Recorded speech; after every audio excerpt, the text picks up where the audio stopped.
ಮತ್ತು ಈ ಮೊದಲು ಹೇಳಿದಾಗೆ ಆಹಾರದ ನಮ್ಮ ಅಭ್ಯಾಸಗಳು ಇದೆಲ್ಲ ಭಾಳ ಮತ್ತು ಬೇರೆ ಬೇರೆ ದುಷ್ಟ ಚಟಗಳು ಅದು ಕೂಡ ಕಾರಣ. ಮತ್ತು ಈ ಕೆಲವರೆಲ್ಲ ಅತೀಯವಾದಂಥ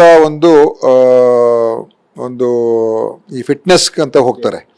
ಅಂದರೆ ನಮ್ಮ ಶರೀರ ಭಾಳ ಚೆನ್ನಾಗಿರಬೇಕು ಅಂತ ಹೇಳಿ 6 ಪ್ಯಾಕ್ ಮಾಡ್ಕೊಳ್ಳೋದು, 8 ಪ್ಯಾಕ್ ಮಾಡ್ಕೊಳ್ಳೋದು, ಏನೇನೋ ತಿನ್ನೋದು, ಸಪ್ಲಿಮೆಂಟ್ಸು, ಅದು ಒಂದು ಕಾರಣ ಇದೆ. ತುಂಬ ಓವರ್ ಎಕ್ಸಸೈಸ್ ಮಾಡುವಂಥದ್ದು ಅದು ಒಂದು ಕಾರಣ ಇದೆ. ಈ ಥರದ್ದೆಲ್ಲ ಭಾಳಷ್ಟು ಅಂಶಗಳಿದೆ. ಸೊ ನಮ್ಮ ಜನರಿಗೆ ಇದರ ಬಗ್ಗೆ ನಾವು ಎಲ್ಲ ರೀತಿಯ ಒಂದು ತಿಳುವಳಿಕೆಯನ್ನು ನೀಡಬೇಕಾಗ್ತದೆ. ಈ ರೀತಿ ಒಂದಷ್ಟು ಅಂಶಗಳಿಗೆ ಪತ್ತೆ ಆಗಿದೆ ಸರ್, ಅಂದ್ರೆ ಗಮನಕ್ಕೆ ಬಂದಿದೆಯಾ ಈ ರೀತಿ? ಇದೆಲ್ಲ ಗೊತ್ತಿರುವಂಥದ್ದು, ಅದಕ್ಕೋಸ್ಕರ ನಾವು ಇದಕ್ಕೆ ಒತ್ತು ಕೊಡ್ತಾ ಇರುವಂಥದ್ದು. ಮತ್ತೆ ಯಾರ್ಯಾರಿಗೆ ಈ ಥರ ಒಂದು ಮೊದಲೇ ಪತ್ತೆ ಹಚ್ಚಿದ್ರೆ ಅವ್ರಿಗೆ ರಕ್ತದ ಒತ್ತಡ ಮತ್ತು ಮಧುಮೇಹ ಇದ್ರೆ ಅವ್ರಿಗೆ ಮೊದಲೇ ಚಿಕಿತ್ಸೆಯನ್ನು ಶುರು ಮಾಡ್ಬೋದು. ಇನ್ನೊಂದು ಏನು ಯೋಚನೆ ಮಾಡ್ಬೋದು ಅಂತ ಹೇಳಿದ್ರೆ ಈ ECGಗಳನ್ನು ತಗೊಳ್ಳುವಂಥದ್ದು. ಬಹುಶಃ ಅದನ್ನು ಒಂದು ರೀತಿ ಈಗ ಏನು ಪುನೀತ್ ರಾಜ್ಕುಮಾರ್ ಯೋಜನೆಯಲ್ಲಿ ಈಗ 83 ತಾಲೂಕಾ ಜಿಲ್ಲಾ ಆಸ್ಪತ್ರೆಗಳು ಪ್ರಾರಂಭ ಮಾಡಿದ್ದೀವಿ. ಈ ವರ್ಷ ನಾವು ಇಡೀ ರಾಜ್ಯಾದ್ಯಂತ ಅದನ್ನು ವಿಸ್ತರಿಸಬೇಕು, ಎಲ್ಲ ತಾಲೂಕಾಗೂ ವಿಸ್ತರಿಸಬೇಕು ಅಂತ ಇದ್ದೀವಿ. ಆದರೆ ತಪಾಸಣೆಯನ್ನು ಅವಾಗವಾಗ ಮಾಡಿಸ್ಕೊಂಡ್ರೆ ಜನರು ಒಂದು 30 ವರ್ಷದ ನಂತರ ಅವರ ಹೃದಯದ ಒಂದು ECGಯನ್ನು ಮಾಡಿಸ್ಕೊಂಡ್ರೆ ಅನೇಕ ಅಂಶಗಳು ಗೊತ್ತಾಗುತ್ತೆ. ಮೊದಲೇ ಗೊತ್ತಾದರೆ ಇವೆಲ್ಲ ನಾವು ಇದಕ್ಕೊಂದು ಅದರಲ್ಲೂ ಕೂಡ ಹೃದಯಕ್ಕೆ ಸಂಬಂಧಪಟ್ಟಿರ್ತಕ್ಕಂಥದ್ದು ಮೊದಲೇ ನಮಗೆ ಗೊತ್ತಾಗ್ಬಿಟ್ರೆ ನಾವು ಖಂಡಿತ ಅದನ್ನು ಸರಿಪಡಿಸ್ಕೊಂಡ್ಬಿಡ್ಬೋದು.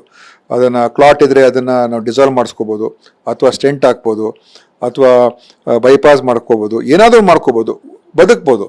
ನಾವು ನೋಡ್ಕೊಳ್ದೇ ಹೋದರೆ ಅವಾಗ ದಿಢೀರಾಗಿ ಏನೋ ಒಂದೊಂದು ಸಲ ಆಗೋಗ್ತದೆ.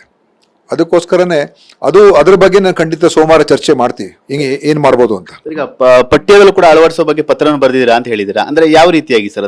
ಅಂದ್ರೆ ಮಕ್ಕಳ ಶಾಲಾ ಪುಸ್ತಕಗಳಲ್ಲಿ ಏನೇನಾಗ್ತದೆ ಮಾಹಿತಿಯನ್ನ ಯಾವ ರೀತಿಯಾಗಿ ಅವರ ಒಂದು ಅವರ ಅಭ್ಯಾಸಗಳಿಂದ ಪದ್ಧತಿಗಳಿಂದ ಏನೇನೋ ಅನಾಹುತಗಳಾಗ್ತಾ ಇದೆ. ಯಾಕಂದ್ರೆ ಚಿಕ್ಕ ವಯಸ್ಸಿಗೆ BP, ಚಿಕ್ಕ ವಯಸ್ಸಿಗೆ ಡಯಾಬಿಟೀಸ್ ಯಾಕೆ ಬರ್ತಾ ಇದೆ ಅಂದ್ರೆ ಇದ್ರ ಬಗ್ಗೆ ಅವ್ರಿಗೆ ಸ್ವಲ್ಪ ನಾವು ಚಿಕ್ಕ ವಯಸ್ಸಿನಲ್ಲಿ ಹೇಳ್ಕೊಟ್ರೆ ಅವಾಗ ಅವ್ರಿಗೆ ಅದ್ರ ಬಗ್ಗೆ ಅಟ್ಲೀಸ್ಟ್ ಅವ್ರಿಗೊಂದು ಮಾಹಿತಿ ಆದರೂ ಇರ್ತದೆ. ಮಿಕ್ಕಿದ್ದು ನೋಡಿ, ನಮ್ಮ ಆರೋಗ್ಯ ನಮ್ಮ ಕೈಯಲ್ಲಿರುವಂಥದ್ದು, ಅದು ಅವರವರು ತಿಳ್ಕೊಂಡು ಅರ್ಥ ಮಾಡ್ಕೊಂಡು ಜೀವನ ನಡೆಸಬೇಕು. ಆದರೆ ಅವ್ರಿಗೆ ಪೂರ್ತಿ ಮಾಹಿತಿ ಆದರೂ ಇರಬೇಕು. ಈಗ ಸಿಗರೇಟ್ ಸೇದುವಂಥದ್ದು, ಅದರಿಂದನೂ ಕೂಡ ಭಾಳಷ್ಟು ಈ ಹೃದಯಘಾತಕ್ಕೂ ಅವಕಾಶ ಇದೆ, ಅದು ಒಂದು ಕಾರಣನೇ ಅಲ್ವಾ. ಈ ಥರದ ಅಭ್ಯಾಸಗಳನ್ನು ನಾವು ದೂರ ಇಟ್ಟರೆ ನಮ್ಮ ಆರೋಗ್ಯ ಚೆನ್ನಾಗಿರ್ತದೆ. ಸೊ ಈ ಥರದ್ದೆಲ್ಲ ಒಂದು ಶಿಕ್ಷಣ ವ್ಯವಸ್ಥೆಯಲ್ಲೂ ಕೂಡ ಈಗ CBSEಯಲ್ಲಿ ತರಬೇಕು ಅಂತ ಮಾಡಿದ್ದಾರೆ. ಅದೇ ಪ್ರಕಾರ ನಮ್ಮ SSLCಯಲ್ಲಿ ಕೂಡ ಇದನ್ನು ತರ್ತಕ್ಕಂಥದ್ದು ನಾವು ಮಾಡಬೇಕು.